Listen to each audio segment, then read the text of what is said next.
Bonsoir, bienvenue à l'Assemblée de la séance publique du 11 de mars 2024.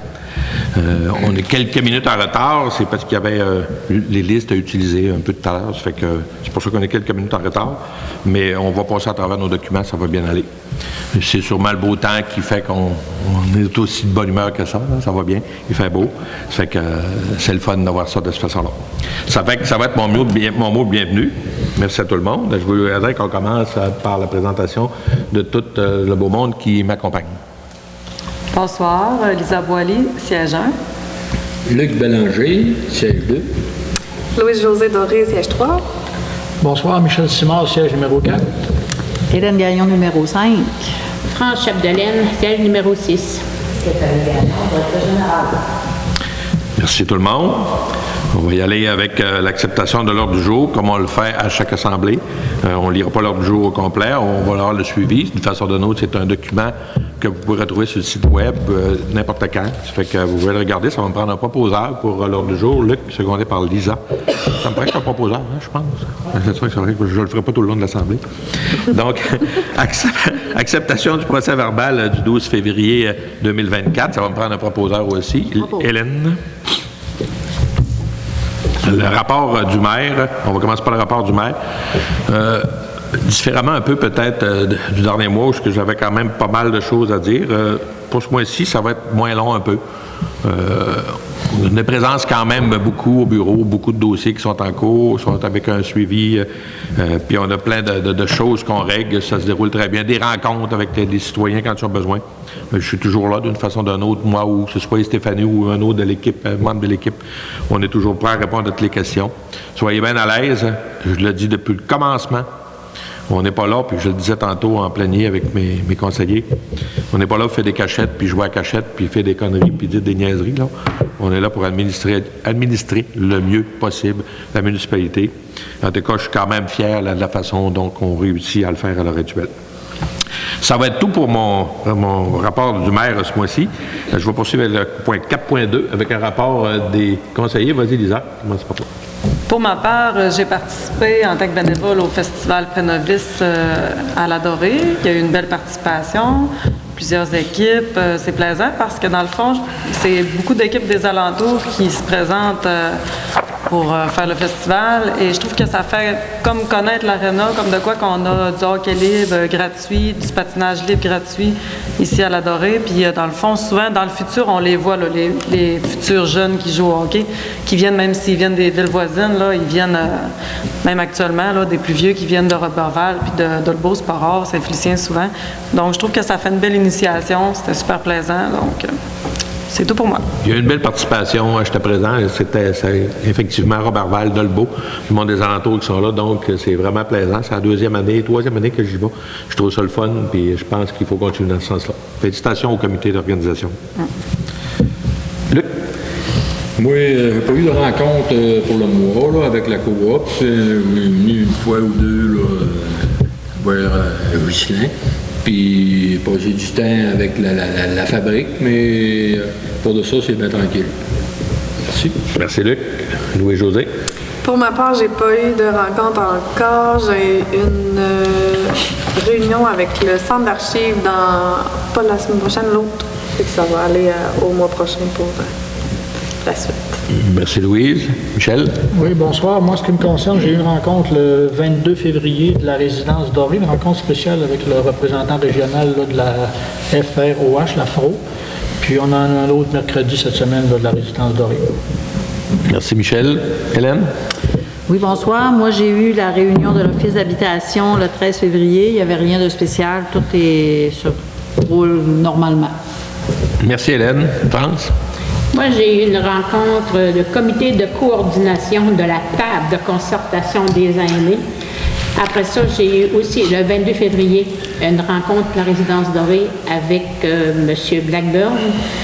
Et j'en ai une autre, c'est mercredi. Mercredi, on a encore une rencontre pour la résidence Dorée. Merci, France. Donc, on va poursuivre avec le point 4.3, qui est le conseil en bref de la MRC. Je le dis à chaque assemblée, mais je le redis. Et c'est important. On a une assemblée de la MRC demain, et c'est une par mois. Mais c'est important de faire, vous avez des informations, de prendre le temps, si vous allez sur le site, de le regarder, de le lire. Il y a des choses intéressantes qui se passent pas mal du côté de la MRC, comme ça se fait un peu dans nos communautés aussi. Donc, on va poursuivre avec le point 5, les finances. Le point 5.1, c'est l'acceptation des comptes avec France. Je passais ce matin, j'ai vérifié toutes les factures. Fait que le solde est à 177 242,08. Ça va? Tout le monde est d'accord avec ça? Bien beau. Oui. On va poursuivre au point 5.2 avec un rapport financier. Je me souviens pour une information, c'est nous autres qui l'avait tantôt en plénier. Ça fait que c'est le rapport financier qu'on avait. On va y aller avec l'affectation d'un fonds de fonctionnement du Fonds d'immobilisation 2023 avec Lisa. La municipalité a reçu en 2023 des aides financières et autres revenus non prévus pour des projets. Également, elle a reçu des remboursements de comptes à recevoir afin de se conformer aux règles comptables encadrant une municipalité. Il est nécessaire d'effectuer des transferts du fonds de fonctionnement vers le fonds d'immobilisation 2023. Je propose d'entériner les affectations totalisant la somme de 208 528,84 provenant du fonds de fonctionnement vers le fonds d'immobilisation, le tout selon la liste proposée par la directrice générale. C'est beau, tout le monde, oui. Ça va, on n'a pas discuté tantôt, tout est sous contrôle. Période de questions, bien entendu, il n'y a pas de monde qui n'est pas supposé avoir des questions. S'il y en aurait eu, on les aurait posées, ils me les ont posées toutes tantôt, à moi ou à Stéphanie. Donc, on va poursuivre avec le point 7, administration, Corporation du Moulin des Pionniers de la Dorée, plan de commandite.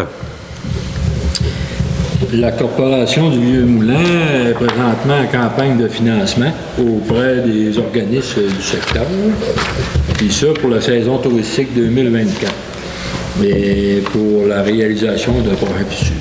Les membres du conseil ont pris connaissance du plan de commandite en lien avec la dite campagne et je propose de participer à la hauteur de 5 000 $ pour 3 ans. On a discuté tantôt, tout le monde est d'accord avec ça. Je voulais juste rajouter, Luc, peut-être, par exemple, c'est pas local, c'est régional. On va l'envoyer à tous les fournisseurs, si vous en connaissez. Je vous lance le message et qui sont intéressés. Les commandites, le plan commence, et tu peux mettre 5 000, tu peux mettre 500, tu peux mettre 1 000. Et on va tout communiquer avec vous. On va vous rappeler après avoir envoyé des lettres. Et c'est pour aider justement notre moulin des pionniers à être capable de fonctionner et être autonome comme ils font au courant des dernières années. On va poursuivre avec le point 7.2 avec Louis-José.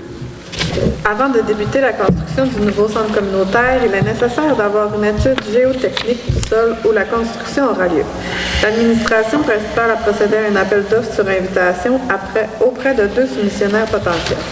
Suivant la recommandation de l'ingénieur au dossier, je propose de mandater la firme Groupe Géos pour la réalisation de la dite étude pour la somme de 21 600 $ plus taxes.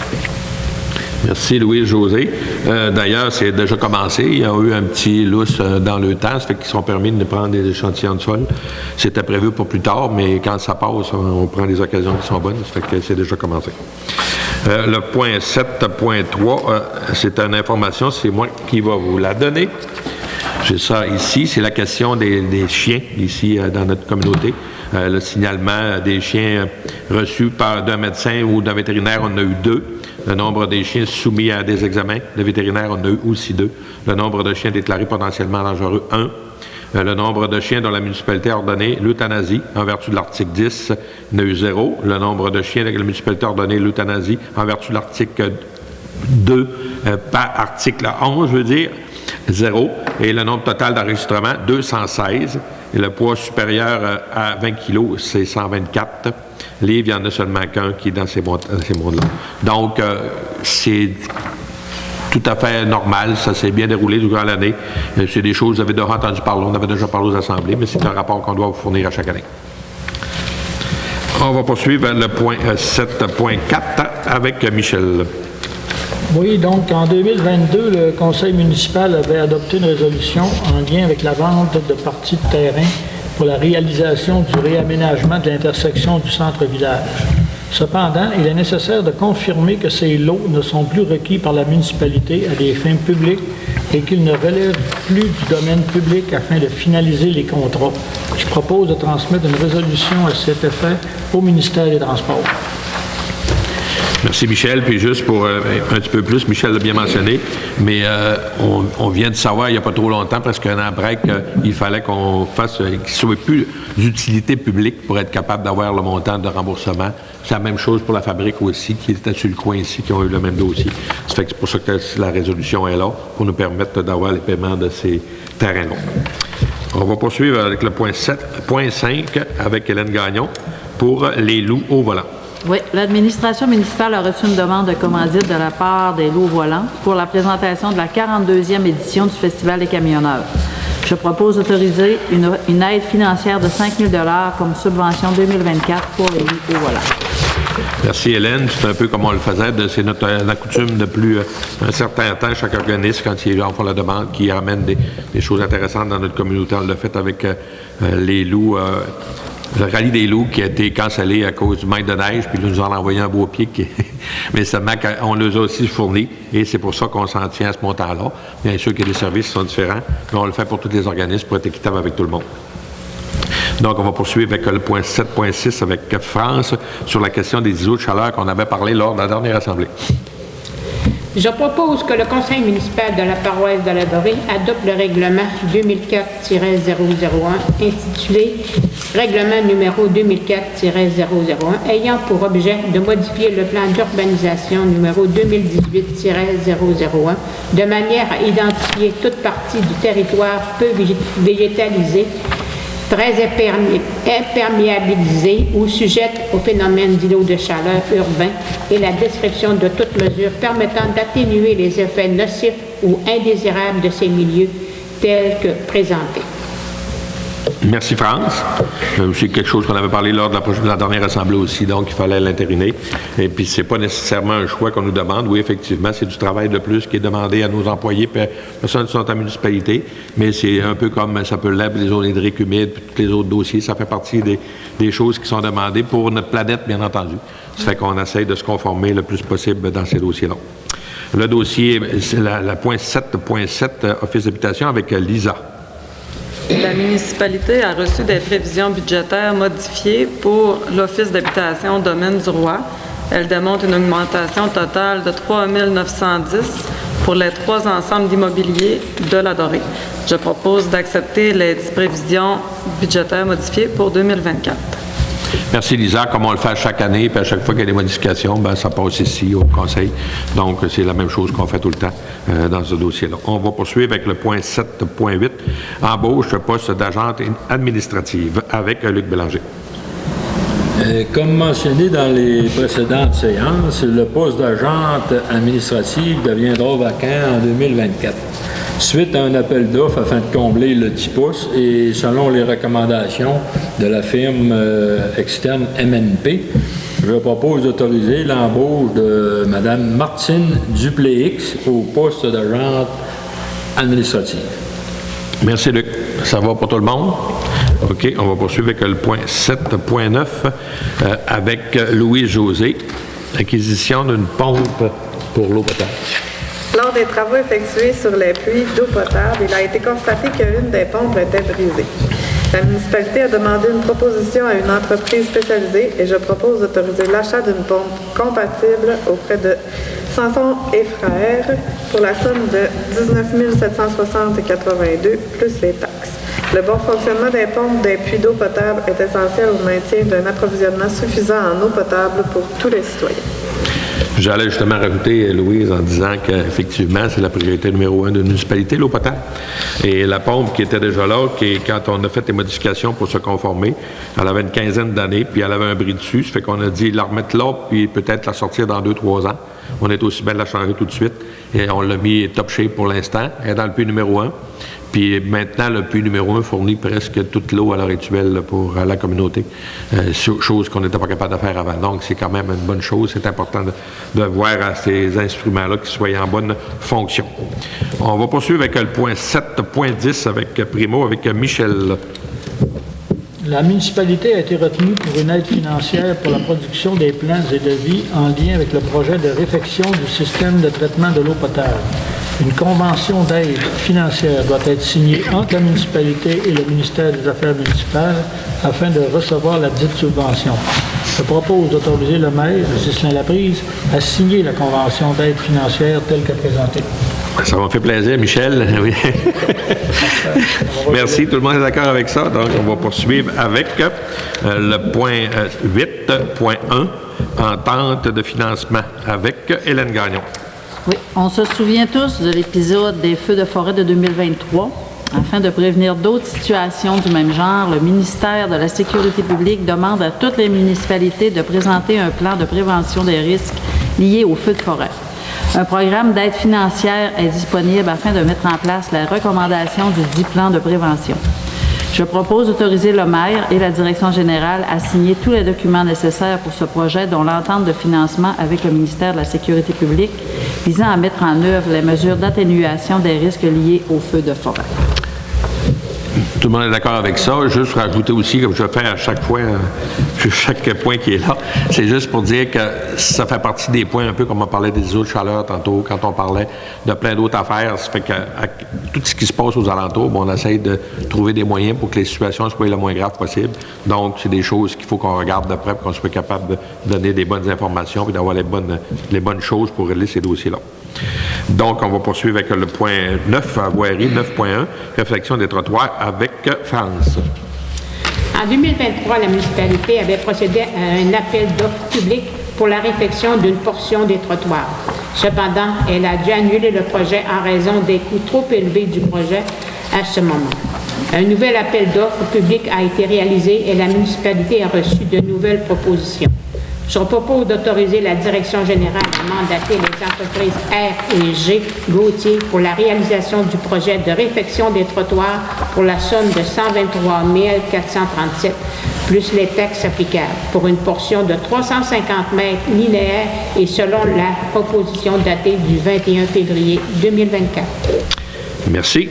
Donc, on va 350 mètres pour les plus vieux, je vais environ 1000 à 1100 pieds que ça peut donner. Là. C'est important de faire le transfert parce que moi-même, je le fais aussi. Là. Ça fait que c'est important de donner à peu près c'est quoi ça donne dans le secteur qu'on va le faire. Le point 9.2, ministère des Transports demande de travaux sur la route 167 avec Lisa. Tous les usagers et les propriétaires d'immeubles situés sur la route 167 à partir du centre-village en direction nord ont pu constater l'état de dégradation de la route.